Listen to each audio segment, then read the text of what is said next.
Eto mga banateros, breaking news.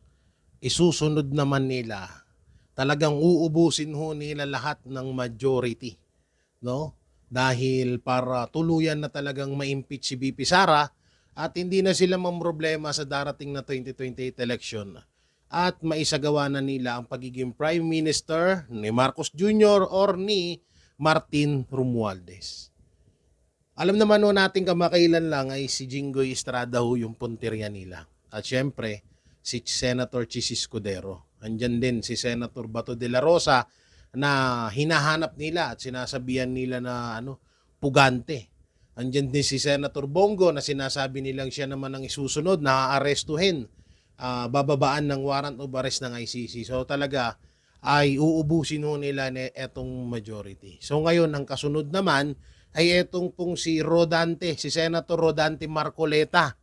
Sabi dito, Sen Marcoleta, inirekomendang ireklamo ng plunder indirect bribery.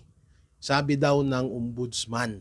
Nako, talagang nakapokus lang ho sila sa majority. Samantalang ang dami-dami din namang kaso nung mga nasa kabila.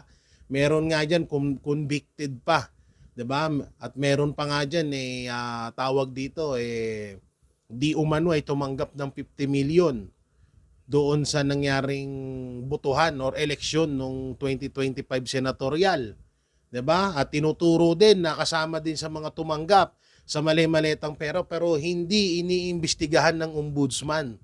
So talagang plano talaga nilang ubusin itong majority para hindi na nga sila mamroblema sa impeachment laban kay Vice President Sara Duterte. Tapos, ang malupit pa dito, kapag natuloy yung sinasabi nilang CONAS, ang mga minority lamang ang pwedeng bumoto at mananalo din talaga kasi di hamak na mas marami na, no?